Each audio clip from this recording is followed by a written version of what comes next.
اگر طارق جمیل یہی بات کہیں کہ نبی صلی اللہ علیہ وسلم ہدایت نہیں دے سکتے تو وہ مجرم ہے، اور اگر یہی بات کوئی اپنا کہے تو اس کا کیا حکم ہے؟ دلیل ایک مگر فیصلے الگ کیوں؟ دونوں ویڈیو دیکھیے اور ایمانداری سے فیصلہ کیجیے۔ جس دن یہ وائرنگ مکمل ہوگی، اللہ کا بٹن دبانا اور ہدایت کھانا کوئی بڑا کام نہیں ہے۔ کوئی ہم سے کہے کہ ہدایت لاؤ تو یہ تو نبی نہیں لا سکتے، طارق جمیل کیا لائے گا؟ ہم سے کہے کہ ہدایت لاؤ تو یہ تو بیت اللہ کا دوسرا وصف حمید کیا ہے؟ ہدی للعالمین، فرمایا یہ عالمین کی ہدایت کا سبب ہے۔ آج وہابیوں نے صحیح اسلامی عقائد کے عنوان سے پمفلٹ چھاپا، گھر گھر تقسیم کیا، شہر فہرست ہیڈ لائن کیا دی؟ محمد ہدایت نہیں دے سکتے۔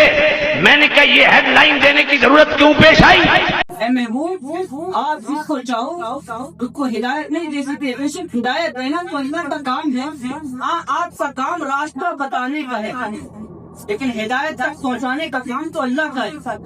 یہ آیت کریمہ کب نازل ہوئی؟ جب جناب ابو طالب اپنے مرض الموت میں تھے، نزا کا وقت تھا، اللہ کے نبی صلی اللہ علیہ وسلم نے کان میں جا کر کہا کہ چچا کلمہ پڑھ لیجیے، میں کل قیامت میں آپ کی گواہی پورا کہ کلمہ پڑھایا۔ لیکن بڑی سنجیدگی کے ساتھ سنیے، میں قرآن کی آیت پیش کر رہا ہوں، اگر ذہن آپ کا منتشر ہو پھر بھی سننے کی کوشش کیجیے، سمجھنے کی کوشش کیجیے، اور جب دل کی بات سمجھ میں آ جائے اور عمل بھی کیجیے۔ کہا کلمہ پڑھ لیجیے، میں آپ نے ایمان کی کل گواہی دوں گا قیامت کے روز۔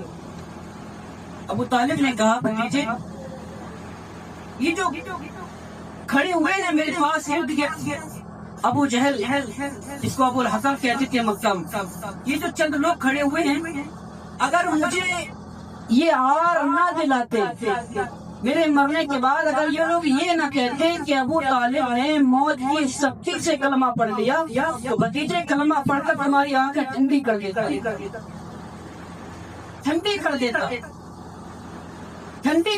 کلمہ پڑھ کر۔ یہ حدیث پاک سیاہ ستہ کی ہر کتاب میں موجود ہے، بخاری و مسلم و ترمذی، صحیح ابو داؤد، سب میں یہ حدیث پاک موجود ہے۔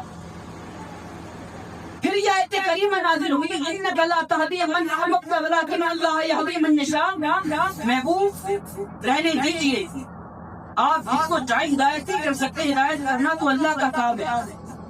پھر اللہ کے نبی صلی اللہ علیہ وسلم پر جب یہ آیت کریمہ نازل ہوئی، پھر آپ نے